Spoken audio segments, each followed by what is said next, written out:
میری الفت مدینے سے یوں ہی نہیں، میرے آقا کا روضہ مدینے میں ہے۔ اور اچانک میں کوئی آدمی آ جاتا ہے تو آدمی خیریت پوچھتا ہے، کیا بات ہے، خیریت تو ہے، بغیر کسی اطلاع کے آگے کیا بات ہے، کوئی مسئلہ تو حضرت آمنہ نے بھی حضرت حلیمہ سے پوچھا کیا بات ہے، انہوں نے کہا کچھ بھی بات نہیں، انہوں نے اصرار کیا، اصرار کرنے کے بعد حضرت حلیمہ نے پورا واقعہ بیان کر دیا اور ساری تفصیلات بتا دی۔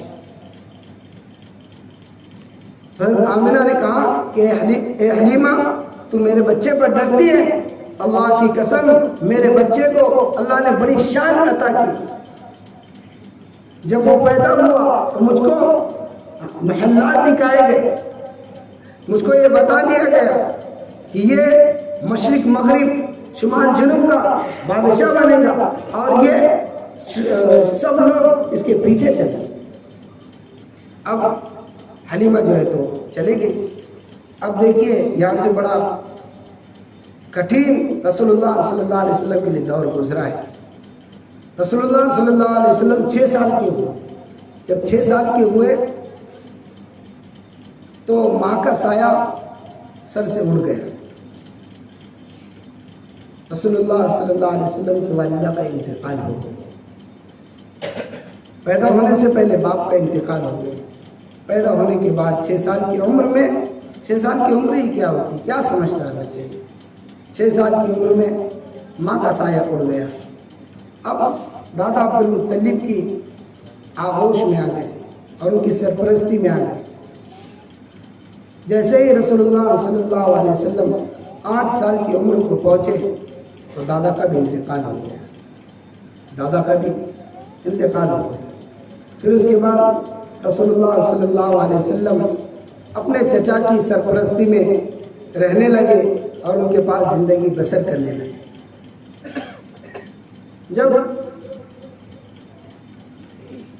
کعبے کی تعمیر کا کام چل رہا تھا، اسی زمانے میں کعبے کی تعمیر کا کام چل رہا تھا اور یہ بات طے پائی کہ جتنا حلال مال ہے، جتنا حلال مال ہے اسی سے مالدار تو بہت تھے لوگ، مالدار تو بہت تھے لوگ، مال تو بہت تھا، لیکن یہ بات طے پائی کہ یہ اللہ کا گھر ہے، مخلوق اس کی طرف رجوع ہے اور مخلوق اس سے جو ہے تو محبت کرتی ہے، اس وجہ سے اس گھر کی تعمیر حلال پیسوں سے کی جائے۔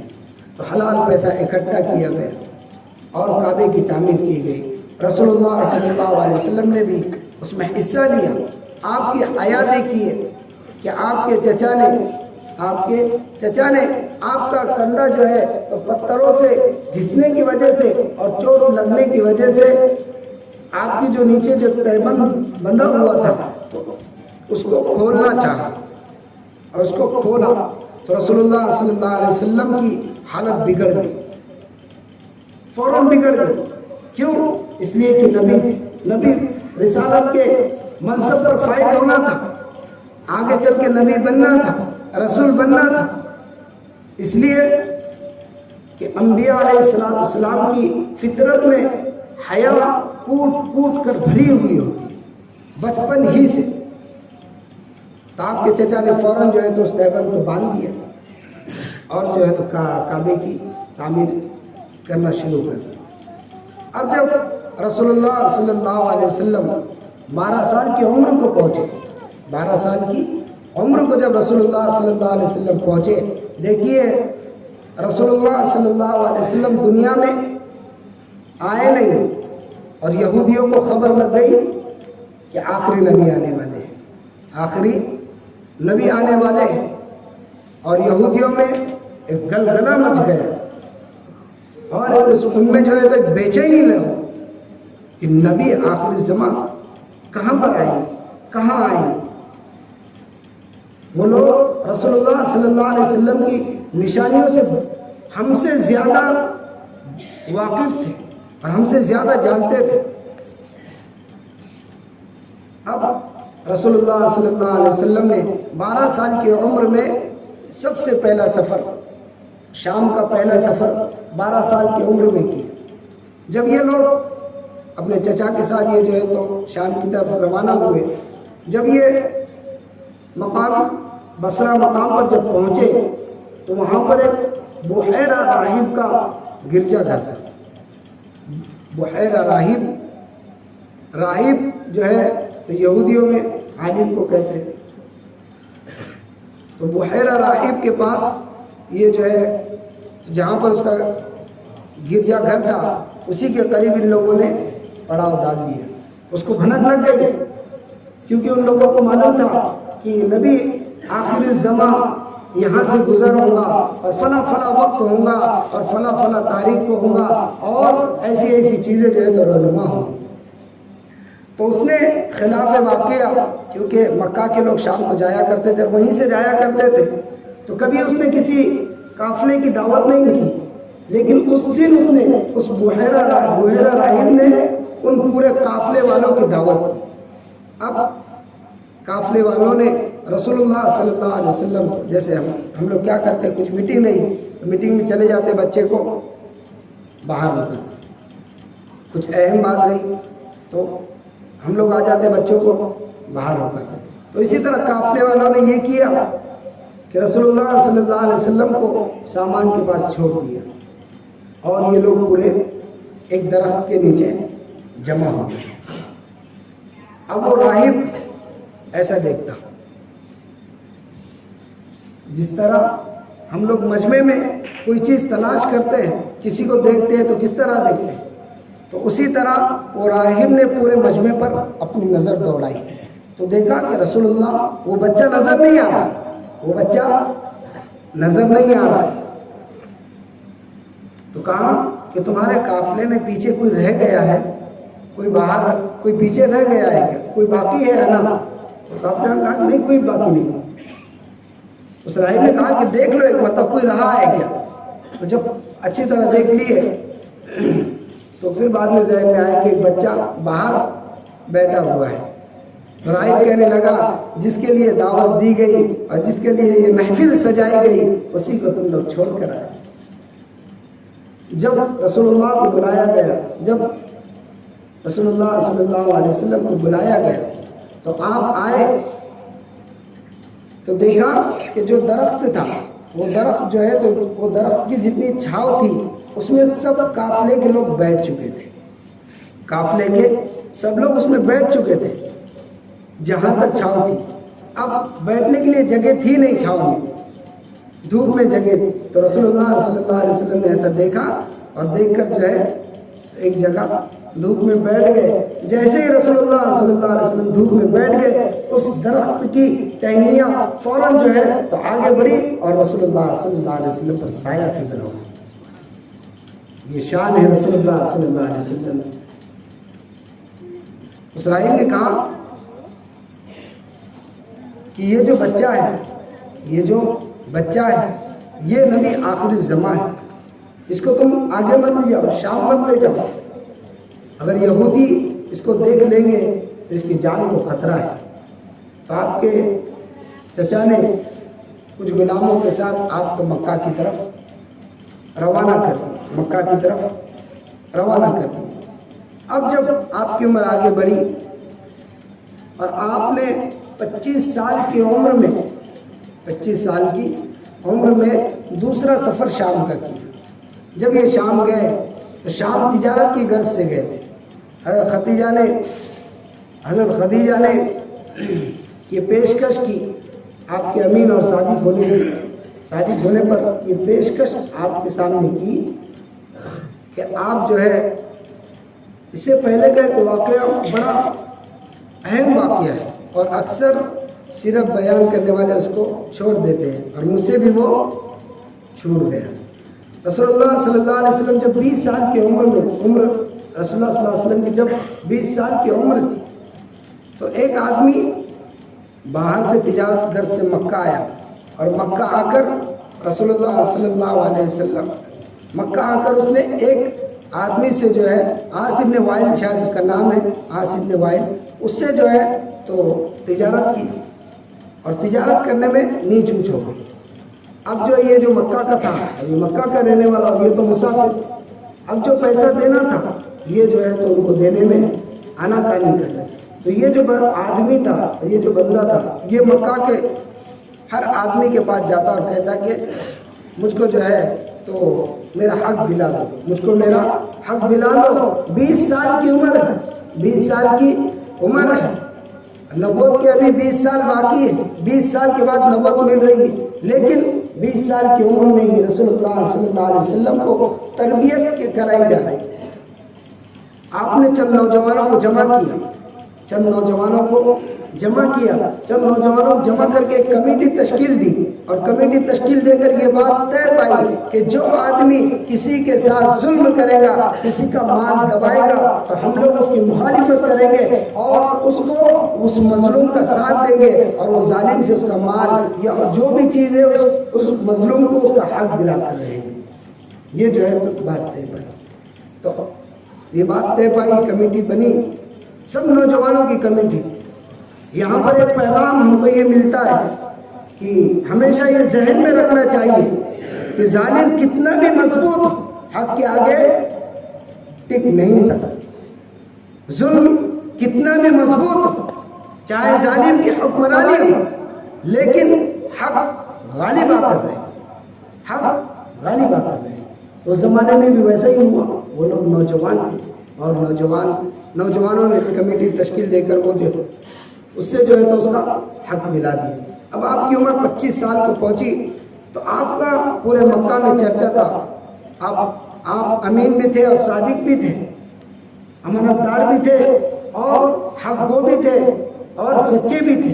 مکہ والوں میں اس کی چرچا تھی.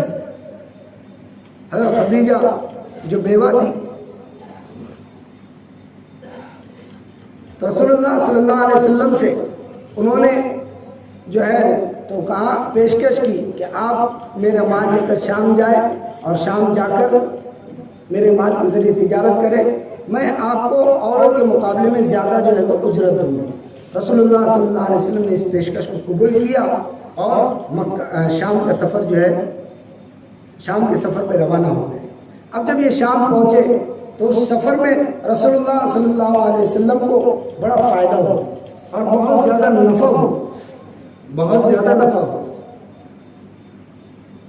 شام کے سفر میں ایک راہب نستورہ, غالباً نام ہے اس کا نستورہ, تو اس راہب نے ان کے ساتھ جو حضرت خدیجہ کا جو غلام تھا میسرہ, تو اس راہب نے اس غلام سے پوچھا کہ یہ نوجوان کون ہے؟ تو میسرہ نے کہا کہ یہ نوجوان مکہ کا ہے, قریش خاندان سے تعلق رکھتا ہے. تو اس نے کہا کہ تم نے اس کو کیسا پایا؟ تو اس نے کہا, غلام نے, کہ میں نے ان کو سچا پایا, امین پایا, صادق پایا. ہمیشہ یہ سچ بولتے, جھوٹ نہیں بولتے, ہمیشہ حق کا ساتھ دیتے, ظلم کا ساتھ نہیں دیتے. تو راہب نے کہا کہ اچھا, یہ تو وہ آدمی نظر آ رہا ہے جو آخری نبی ہے. وہ راہب بھی رسول اللہ صلی اللہ علیہ وسلم کو 25 سال کی عمر میں پہچان گیا. پہلے راہب نے 12 سال کی عمر میں پہچانا. دوسرے جب راہب سے ملاقات ہوئی تو کتنی سال کی عمر تھی؟ کہیے 25 سال کی. سب سو رہے ہیں کیا؟ ہے ہوشیار, سب ہوشیار رہیے.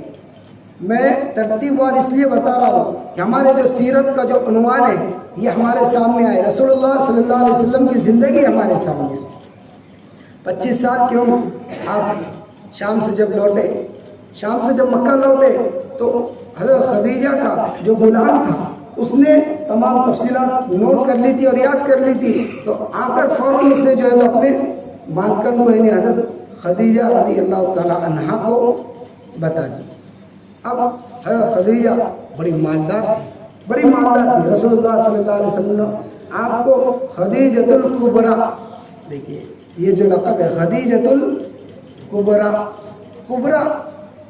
یہ ایسے شخص کو کہتے ہیں جو سب سے زیادہ مالدار. دیکھیے عالمی ایک ایوارڈ ہے, کبیر کہہ کر ایک عالمی ایوارڈ ہے جو سب سے زیادہ پوری دنیا میں مالدار ہوتا ہے وہ ایوارڈ اس کو دیا جاتا ہے. ابھی ہمارے پاس چھوٹی چھوٹی دکانوں پر کبیر نام کی، عبدالسلام بھائی، کبیر نام کی ایک پوڑی آتی تھی تو کبیر نام رہتا تھا اور کبیر بیچ میں رہتا تھا اور دونوں طرف جو ہے تو اس کے 2 ایوارڈ بنے ہوئے ہوتے تھے. وہ جو ایوارڈ رہتے ہیں نا وہ ایوارڈ سب سے زیادہ جو مالدار ہے دنیا میں اس کو دیا جاتا ہے. تو اللہ کے نبی صلی اللہ علیہ وسلم نے آج سے 1450 سال پہلے حضرت خدیجہ کو وہ لقب دیا، خدیجۃ الکبریٰ. تو حضرت خدیجہ بڑی مالدار تھی. مکہ کے بڑے بڑے سرداروں نے آپ سے نکاح کرنے کی چاہت ظاہر کی اور آپ کو پیغام بھیجا، لیکن آپ نے انکار کر دیا. شام کے سفر کے 2 ماہ بعد حضرت خدیجہ کا رسول اللہ صلی اللہ علیہ وسلم کے ساتھ نکاح ہوا اور نکاح 20 اونٹ جو ہے تو محل میں طے پائے، 20 اونٹ محل میں طے پائے اور آپ کا نکاح حضرت خدیجہ سے ہو گیا. اب جب اس کے بعد جب آپ کی عمر آگے بڑھی اور آگے بڑھ کر جب 35 سال کی عمر یعنی نبوت سے 5 سال پہلے 35 سال کی عمر جب تھی تو ایک مسئلہ یہ چلا کہ حجر اسود کون رکھے گا، حجر اسود کون رکھے گا. اور مکہ میں اس کے لیے قریب تھا کہ جنگ لڑیا. سب لوگ ہر قبیلے کا سردار کہتا تھا کہ میں رکھوں گا اور تلواریں نکل چکی تھی. لیکن ایک بات یہ طے پائی کہ مسجد حرام میں صبح میں جو سب سے پہلے داخل ہوگا اس کو فیصل بنائیں اور اس کو فیصل بنا کر یہ طے کریں گے کہ کون حجر اسود جو ہے تو لگائے گا اور نصب کرے گا. اتفاق سے رسول اللہ صلی اللہ علیہ وسلم اس دن مسجد حرام میں سب سے پہلے پہنچ گئے. سب سے پہلے رسول اللہ صلی اللہ علیہ وسلم مسجد حرام میں پہنچ گئے. لوگوں نے دیکھا تو خوشی سے جھوم اٹھے. کیوں جھوم اٹھے؟ اس لیے جھوم اٹھے کہ رسول اللہ صلی اللہ علیہ وسلم کی صداقت اور آپ کی سچائی اور آپ کی حق گوئی تمام میں مشہور اور پورے لوگوں کو اس بات پر اطمینان ہو گیا تھا کہ محمد صلی اللہ علیہ وسلم صحیح فیصلہ کریں. جب لوگوں نے آپ کے سامنے پیشکش کی کہ ایسا ایسا معاملہ ہے اور یہ چیز ہے تو رسول اللہ صلی اللہ علیہ وسلم نے بڑی دور اندیشی سے کام لیا اور ایسی حکمت اپنائی کہ لڑائی بھی نہیں ہوئی اور حجر اسود بھی لگ گیا. بات یہ طے پائی کہ ایک چادر لائی جائے، چادر لا کر اس میں جو ہے حجر اسود کو رکھا جائے اور اس میں رکھ کر جو ہے تو ہر قبیلے کا سردار اس چادر کا کونا پکڑے اور اس کو جو ہے تو لے جائے. اور رسول اللہ صلی اللہ علیہ وسلم کہا کہ جب وہاں پر لے جائیں گے تو میں اس کو اٹھا کر نصب کر دوں گا، میں اس کو اٹھا کر نصب کر دوں گا، لگا دوں گا. تو سبھی لوگوں نے اس بات پر خوشی کا اظہار کیا اور سبھی لوگ مان گئے. وہ مسئلہ جس پر تلواریں نکل گئی تھی، وہ مسئلہ جس پر جنگ قریب تھا کہ ہو جاتی، وہ مسئلہ کہ جس پر لاشوں کے ڈھیر لگ جاتے، لیکن رسول اللہ صلی اللہ علیہ وسلم نے اپنی حکمت عملی سے لوگوں کو جو ہے تو اتفاق کی رائے سے کام کر دیا. تو یہ ہم ایسے نبی کی امتی ہیں جو اختلاف نہیں بلکہ اتحاد پیدا کرتے ہیں. اب جب رسول اللہ صلی اللہ علیہ وسلم کی زندگی آگے بڑھی، توجہ رکھنا، پیدائش سے پہلے سے سنا رہا ہوں، توجہ رکھنا. اب جب آگے بڑھی رسول اللہ صلی اللہ علیہ وسلم 40 سال کے ہو. کتنے سال کے ہو گئے بولو؟ 40 سال کے ہو گئے. 41واں سال لگ گیا. اب جو ہے تو آپ کے سر پر ختم نبوت کا تاج رکھنا تھا، آپ کو رسالت سے نوازنا تھا، آپ کو رسول بنانا تھا، آپ کو شریعت دینی تھی، آپ کو امام الانبیاء خاتم المرسلین بنانا تھا. اس لیے آپ کو جو ہے تو دل میں ایک بے چینی، لوگوں میں رہنے سے بے چینی محسوس ہونے لگی اور آپ کو اکیلا رہنا پسند آنے لگا اور آپ اکیلے رہنے لگے. تنہائی میں رہنا آپ کو جو ہے تو پسند آیا اور تنہائی میں رہنے کو جو ہے آپ نے ترجیح دی اور تنہائی میں رہنے سے آپ کو سکون محسوس ہونے لگا. جب یہ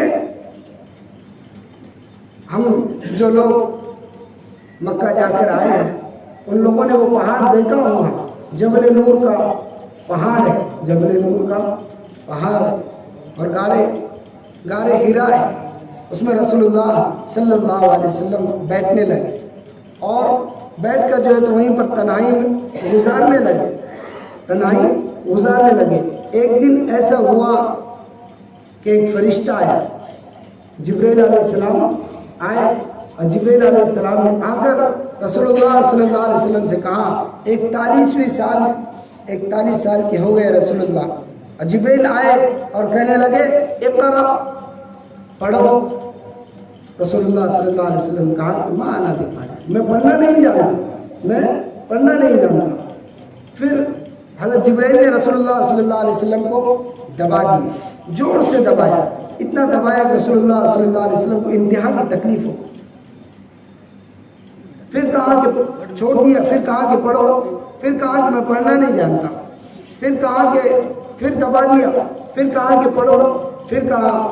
جب جبرائیل نے 3 مرتبہ دبایا اور 3 مرتبہ دبا کر جب چھوڑ دیا تو رسول اللہ صلی اللہ علیہ وسلم نے کہا اقرأ بسم ربک الذی خلق خلق الانسان من علق اقرأ وربک الاکرم الذی علم بالقلم، کہ پڑھو اپنے رب کے نام سے جس نے تم کو پیدا کی۔ یہ پہلی وحی میں یہ نہیں کہا گیا کہ نماز قائم کرو، یہ نہیں کہا۔ سب سے پہلی وحی علم کے لیے اتری کہ علم تلاش کرو، علم حاصل کرو۔ یہ ایسے نبی ہیں جو اپنے علم کا ڈنکا پوری دنیا میں مچائیں گے اور اپنے علم کے بلبوتے پر پوری دنیا کو اپنے پیچھے چلائیں گے۔ یہ پیغام دینا تھا، اور اس آیت سے پہلی وحی سے ہم لوگوں کو یہ سبق ملتا ہے کہ ہم لوگ تعلیم کو اہمیت دیں۔ ہم لوگوں میں یہ معاملہ ہے کہ ہم لوگ بچہ بڑا ہو جاتا ہے تو یہ سوچتے ہیں کہ یہ کام ہو جائے گا اور ہمارا ہاتھ بٹائیں گے، نہیں۔ ہمارا مستقبل جو ہمارے ابھی فی الحال کے جو حالات جو خراب ہوئے ہیں، اور مستقبل اگر ہم کو بنانا ہے تو اس کو بنانے کے لیے ہم کو ہمارے اولاد کو تعلیمی میدان میں اتارنا پڑے گا، سمجھانا پڑے گا۔ قوموں کی جو عزت اور قوموں کی جو قومیں جو آگے بڑھتی ہے وہ علم کی بنیاد پر بڑھتی ہے، تعلیم کی بنیاد پر بڑھتی ہے۔ تو ہم یہ کوشش کریں کہ ہم اپنے بچوں کو علم دین حاصل کرنے کے لیے ڈالیں، مدرسے میں ڈالیں، اسکولوں میں ڈالیں، کالجز کا رخ ان کو کرائیں۔ اب جب نبوت آپ کو مل گئی تو آپ کا جسم جو ہے تو تھرانے لگا۔ گزارش ہے آگے سرک جائے، ساتھی یہاں کوئی چلے جائے تو آگے سرک جائے، آگے سرک جائے۔ اب آپ کو نبوت سے نوازا گیا۔ اب نبوت سے نوازنے کے بعد آپ پر جو ہے تو ایک کپکپاہٹ طاری ہوئی، اور کپکپاہٹ طاری ہونے کے بعد آپ جو ہے تو گھبرائے ہوئے گھر پہنچے اور حضرت خدیجہ کا زملونی، مجھ کو جو ہے تو چادر اڑاؤ، بڑی گھبراہٹ۔ رسول اللہ صلی اللہ علیہ وسلم وحی کی وجہ سے گھبراہٹ، جب کچھ چین آیا، سکون آیا تو حضرت خدیجہ سے پورا واقعہ بیان کیا۔ تو رسول اللہ صلی اللہ علیہ وسلم کو نبوت سے نوازا گیا، رسالت سے نوازا گیا، آپ کے سر پر نبوت کا تاج سجایا گیا اور آپ کو خاتم الانبیاء بنایا گیا، امام الانبیاء بنایا۔ اور اللہ تعالیٰ نے قرآن مجید میں ارشاد فرمایا وَمَا أَرْسَلْنَاكَ إِلَّا رَحْمَةً لِّلْعَالَمِينَ، میں نے خطبے میں جو آیت پڑھی وَمَا أَرْسَلْنَاكَ إِلَّا رَحْمَةً لِّلْعَالَمِينَ، کہ اے پیغمبر ہم نے آپ کو تمام جہانوں کے لیے رحمت بنا کر بھیجا ہے، چاہے وہ امیر ہو غریب ہو، ہر ایک کے لیے رسول اللہ صلی اللہ علیہ وسلم کو رحمت بنا کر بھیجا گیا ہے۔ رسول اللہ صلی اللہ علیہ وسلم کی ذات وہ ذات ہے کہ ہمارے لیے وہ نعمت سے کم نہیں، اور ایک نعمت ہے، دو نعمتیں، ایسی دو نعمتیں ہیں جو بے مثال ہیں، جن کا کوئی بدل نہیں، جن کا کوئی بدل نہیں، کوئی بدل نہیں۔ ایک ہے اسلام، ایک ہے اسلام. اسلام ایک ایسی نعمت ہے کہ بندے کو اگر مل جائے تو بندے کی گزشتہ کی جو زندگی ہوتی ہے سب کے سب جو ہے تو پاک و صاف ہو جاتی ہے. کہا گیا کہ الاسلام یہدی ما قال قبلہ، کہ اسلام گزری ہوئی زمانے کے جتنے گناہ ہیں اور جتنی چیزیں ہیں سب کو کیا کر دیتا ہے، یہدی گرا دیتا ہے، ختم کر دیتا ہے، صاف کر دیتا ہے. اور دوسری چیز رسول اللہ صلی اللہ علیہ وسلم کی ذات بابرکت ہے. تو رسول اللہ صلی اللہ علیہ وسلم امت کے لیے رحمت بنا کر بھیجے گئے، اور آپ کے رحمت میں سے ہر ایک کو حصہ ملا ہے، ہر ایک کو حصہ ملا ہے، ہر ایک کو حصہ ملا ہے. چاہے انسان ہو، جنات ہو، چرند ہو، پرند ہو، جانور ہو، ہر چیز کو، یہاں تک کہ درختوں کو بھی اللہ کے نبی صلی اللہ علیہ وسلم کی رحمت سے حصہ ملا ہے. جانوروں کو رسول اللہ صلی اللہ علیہ وسلم کی رحمت سے حصہ ملا، اور جانور بھی رسول اللہ صلی اللہ علیہ وسلم سے بڑی محبت کرتے ہیں. رسول اللہ صلی اللہ علیہ وسلم دیکھیے بڑا خوبصورت واقعہ ہے. ایک گدھا تھا، گدھا کچر جو بھی ہو، تو وہ ایسا تھا، ایک یہودی کے پاس تھا وہ، اور وہ جو ہے تو جس وقت بیٹھنے کے قابل، سواری کرنے کے قابل ہوا تو اس کا مالک اس پر جو ہے تو بیٹھ گیا. تو وہ گدھا جو ہے تو ہلچل کرنے لگا اور اس کو گرا دیا. اور وہ جب گرا دیا اس نے، تو گرانے کے بعد اب وہ یہودی رسول اللہ صلی اللہ علیہ وسلم کی خدمت میں اس جانور کی، اس گدھے کی جو ہے تو شکایت لے کر آئے، خچر کی شکایت لے کر آئے. کہنے لگے یہ مجھ کو بیٹھنے نہیں دیتا ہے، آپ اس کو کہیے. دیکھیے یہودی ہے، اور کس کے پاس آیا ہے؟ رسول اللہ کے پاس. کس کی شکایت لے کر؟ ایک جانور کی شکایت لے کر.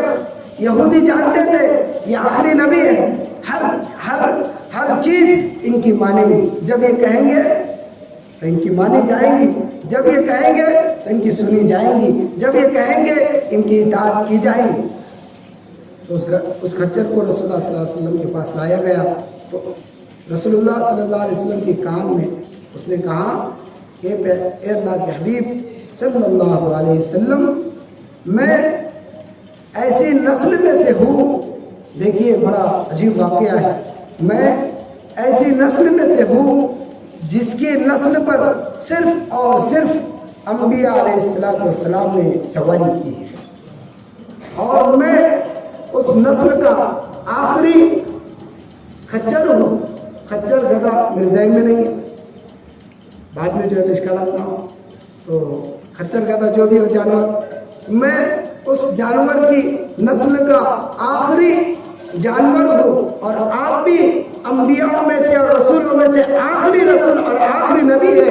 میں یہ چاہتا ہوں کہ میرے اوپر صرف اور صرف آپ سواری کریں. کتنی بڑی بات. جانور رسول اللہ صلی اللہ علیہ وسلم نے اس جانور کو اس یہودی سے خریدا، اور خرید کر جو ہے تو اس کو اپنے پاس رکھا.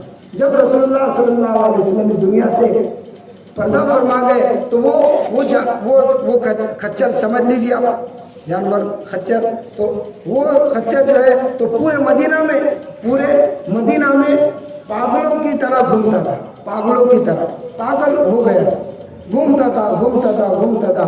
آخرکار اس نے رسول اللہ صلی اللہ علیہ وسلم کی اس سے جدائی کی برداشت نہیں ہوئی، اور اس نے آخر میں ایک کنویں میں چھلانگ لگا کر اپنی جان دے دی.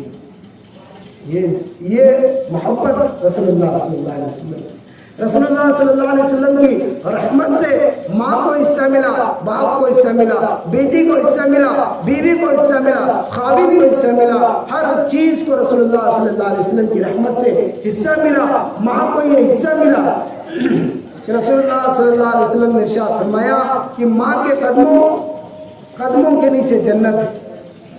اس سے پہلے ماں کا یہ تصور نہیں تھا. رسول اللہ صلی اللہ علیہ وسلم کے آنے کے بعد آپ کی رحمت نے ماں کو حصہ دیا، آپ کی رحمت نے باپ کو حصہ دیا. کہا رسول اللہ صلی اللہ علیہ وسلم نے کہ باپ جنت کا دروازہ ہے، ماں کے رسول اللہ صلی اللہ علیہ وسلم کی رحمت سے بیٹی کو حصہ ملا. رسول اللہ صلی اللہ علیہ وسلم نے ارشاد فرمایا کہ کوئی آدمی جس کی ایک بیٹی ہو, جس کی آخری درجے بات بتا رہا ہوں, جس کی کم سے کم ایک بیٹی ہو, وہ اس کی اچھے سے پرورش کرے, اس کا اچھے سے نام رکھے اور اس کا اچھی جگہ شادی کرائے, تو اس کے لیے جو ہے تو جنت واجب ہو جائے. بیوی کو رسول اللہ صلی اللہ علیہ وسلم کی رحمت سے حصہ ملا. رسول اللہ صلی اللہ علیہ وسلم نے ارشاد فرمایا خیرکم خیرکم لأہلی, تم میں بہتر ہوا